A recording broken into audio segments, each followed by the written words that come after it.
औज़ुबिल्लाहिमिनश्शैतानिर्रजीम बिस्मिल्लाहिर्रहमानिर्रहीम। अस्सलाम वालेकुम टू ऑल्स, कैसे हैं आप सब? उम्मीद है कि सब खैरियत से होंगे। सो वेलकम आप लोगों को आज की इस न्यू वीडियो में। अच्छा, आज का जो मेरा टॉपिक है, अभी देख लीजिए रमज़ानुल करीम चल रहा है, रमज़ान का मुबारक और पाक महीना चल रहा है।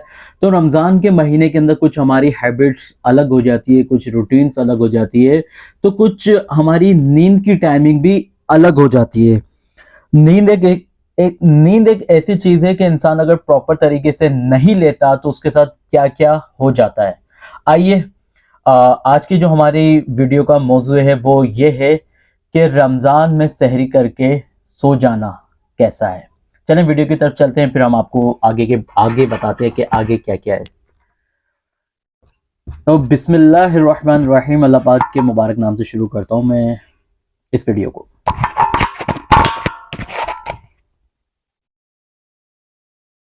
अल्लाह की एक बड़ी नेमत जिसको हम अक्सर नजरअंदाज कर देते हैं वो है अच्छी नींद। खास तौर पर जब हमारा जिस्म कई तरह के कामों और थकान देने वाले तजुर्बात से गुजरता है तो तब एक आरामदेह बिस्तर पर लेटकर आराम करने का अलग ही मजा होता है। नींद हमारे जिस्म के लिए इंतहाई जरूरी है क्योंकि हमारे जिस्म को आराम की जरूरत होती है और हमारे जिस्म में कुछ अमल ऐसे होते हैं जो सिर्फ तब ही काम करते हैं जब हम सो जाते हैं। इसलिए हर इंसान के लिए नींद जरूरी है ताकि जब वो सुबह सवेरे उठे तो ताजा दम होकर अपने काम में मशगूल होकर अपने काम को बखूबी पूरा कर सकें। लेकिन बदकिस्मती से हम में से अक्सर ऐसे औकात में सोते हैं जिन औकात में हमें सोना नहीं चाहिए, और इन औकात में एक अहम वक्त फजर की नमाज के बाद सोना है।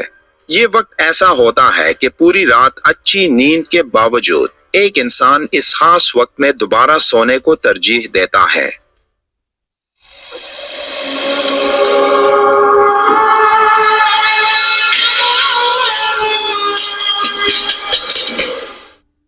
हजरत अली रज़ियल्लाहु ताला अन्हु की रिवायत है, जमीन की सतह पर किए जाने वाले 3 कामों की वजह से जमीन अपनी तकलीफ का इजहार करती है। नाहक खून बहने से, वो गुस्ल जो जिना के इर्तिकाब के बाद किया जाए, और तुलुए आफताब से पहले सोने से। हजरत मोहम्मद सल्लल्लाहु अलैहि वसल्लम ने फरमाया, फजर और इशराक, असर और मगरिब और इशा के दौरान सोने से बाज रहा करो।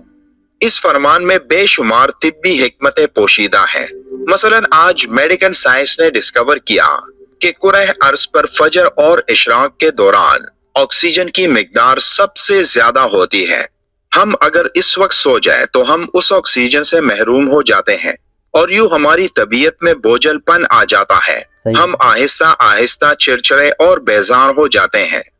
असर से मगरिब और मगरिब से इशा के दरमियान भी ऑक्सीजन कम से कम तर होती चली जाती है।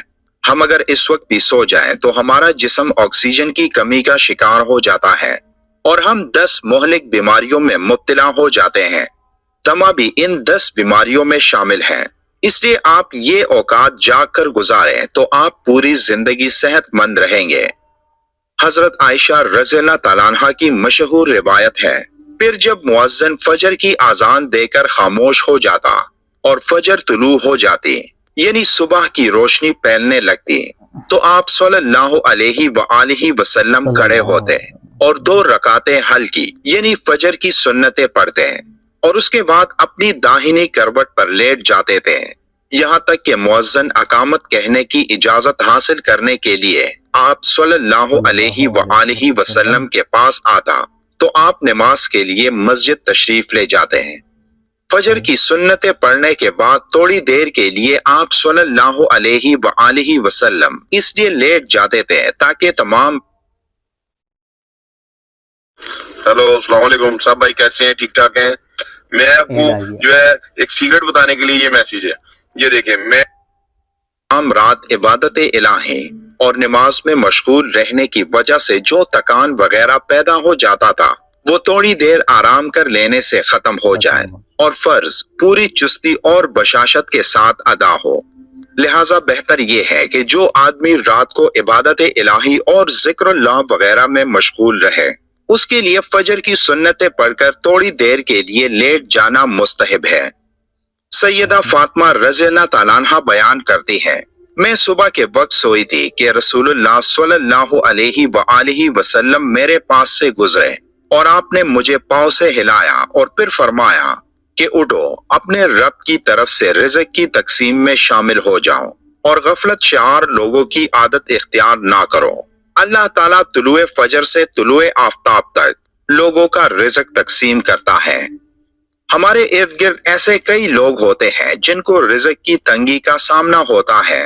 अगर आप इन लोगों से पूछें कि सुबह किस वक्त जागते हो, तो उनका जवाब भी यही होगा कि रात देर तक जागकर सुबह देर से उठना होता है। सही बात। और यही वो वजह होती है कि रिज़्क इन लोगों पर तंग कर दिया जाता है। अल्लाहु अकबर। एक हदीस में है कि तुलुए फजर और तुलुए आफ्ताब के माबैन एक घड़ी है जिसमें बंदों की रोजी तकसीम की जाती है, और जो तकसीम के वक्त हाजिर रहा वो गायब की मानंद नहीं हो सकता। हदीस पाक में ये भी जिक्र आया है कि जो शख्स फजर के बाद सोने का आदी हो तो अल्लाह उसकी यादाश्त को खत्म कर देता है। और बाज रिवायात में ये भी आता है कि फजर के बाद सोने वालों के लिए हलाल रिज़्क के दरवाजे बंद कर दिए जाते हैं। इसी तरह कई लोग रमजानुल मुबारक में सहरी के बाद सो जाते हैं और इसी वजह से उनसे फजर की नमाज रह जाती है, जो एक बहुत बड़ा नुकसान है। बिल्कुल। और अगर नमाज के जाया होने का खतरा ना हो तो कुछ देर सो जाने में कोई हर्ज नहीं। ये भी याद रहे कि सहरी के आखिरी वक्त में खाना अफजल है। अगर आदमी आखिरी वक्त पर सहरी खाए तो सोने की नौबत ही नहीं आएगी। इसके अलावा अक्सर अफराद रमजान में सोने जागने की रूटीन खराब कर लेते हैं, जिसकी वजह से उनकी नींद पूरी नहीं हो पाती और वो सारा दिन गुनूदगी में रहते हैं। अगर अफ्तार के बाद 10 बजे सो जाएं, तो सहरी के लिए 2:30 बजे उठने पर भी नींद पूरी हो सकती है और पूरा दिन आराम से गुजरा जा सकता है। रोजा हमारे जिस्म के लिए एक कुदरती सिस्टम है जिसके दौरान जिस्म में फायदेमंद खुलियात बन रहे होते हैं और खतरनाक बैक्टीरिया और माइक्रोब्स वगैरह जिस्म से बाहर निकल रहे होते हैं।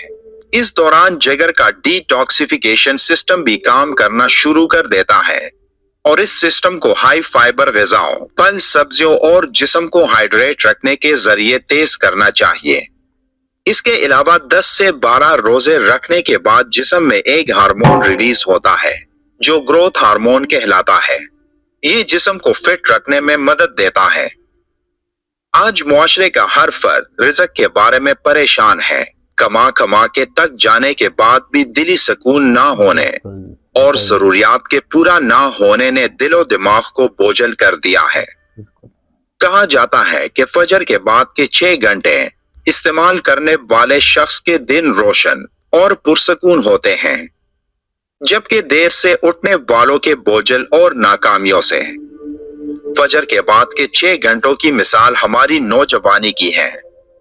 जिस तरह नौजवानी का दौर हमारी जिंदगी का बेहतरीन सलाहियतों से भरा ख्वाबों को हकीकत बनाने का दौर होता है,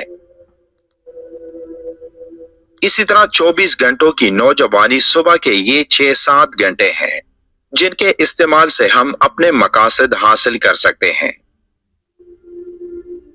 तुलुए आफ्ताब के वक्त जागने में ही सेहत, सुकून और तरक्की का राज पोशीदा है। अल्लाह हमको कुरान पढ़ने और कुरान पर अमल करने की ताकत अता करे, आमीन। वीडियो के आखिर में एक बार दुरूद शरीफ पढ़ना मत भूलिएगा। मिलते हैं एक और दुरूद शरीफ आप भी पढ़ लीजिए। अल्लाहुम्मा सल्ली अला मुहम्मद व अला आलि मुहम्मद कमा सल्लैता अला इब्राहीम व अला आलि इब्राहीम इन्नका हमीदुम मजीद।